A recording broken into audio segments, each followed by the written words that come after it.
This little guinea pig has also come down for a checkup from another rescue 2 hours north of Cavy Central.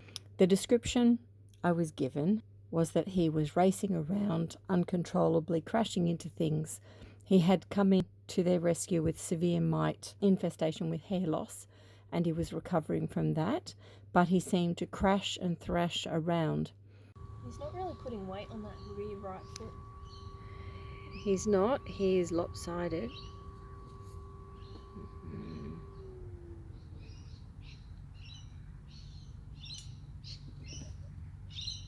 We're going to take a closer look at what's going on with this little fellow. This little fellow's come down from Pocket Pets as well to have an assessment, and he is blind, which is what explains a lot about his behaviour. So he was very violently jumping and moving around, crashing into things. If you go and put him onto the ground, for example, out of a cuddle sack like this, he will end up on his side or upside down because he can't determine which way is up by sight. So that's another little indication that there might be a sight issue. But the biggest one, of course, is that if you have him on the ground and you're able to assess if he can see visually in one direction or another, then you can make a determination based on that. The fact that he's white, more than likely the fact that he's white, this little one we would class as a lethal, and you've probably heard about the term lethal. It is a genetic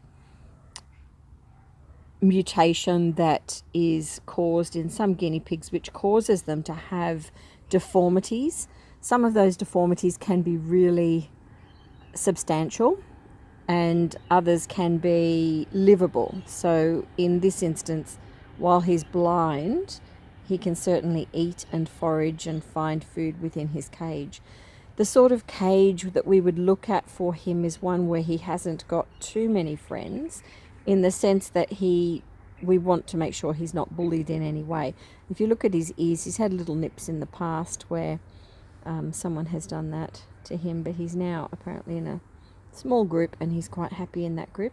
You can see he's really calmly settled on my lap for stroking, and he feels comfortable. It's just that when he's on his own without knowing what's around him, his sense of being a prey-based animal is really heightened, so that he's frightened and he can't tell if he's hiding or not because of his visual impairment.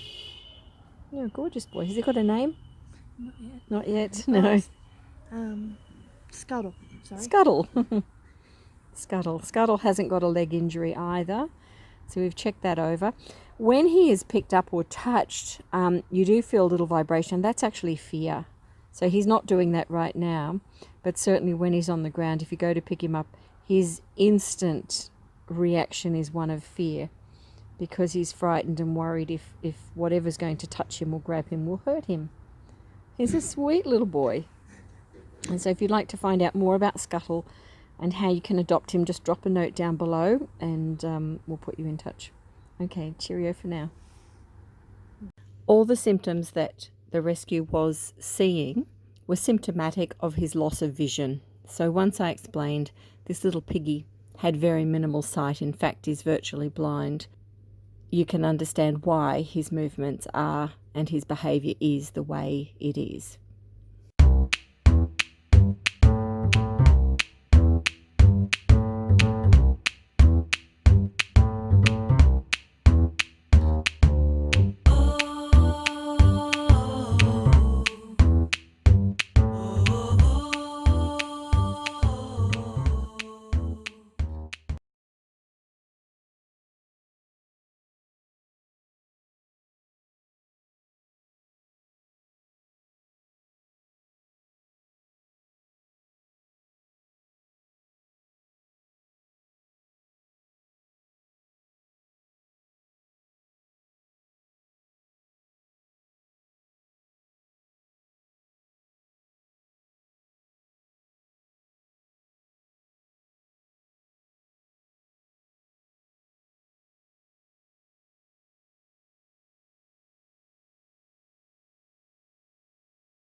We have here another little piggy that's come in for a quick assessment, and this little guy has vision impairment, so most likely he has a high level of being blind.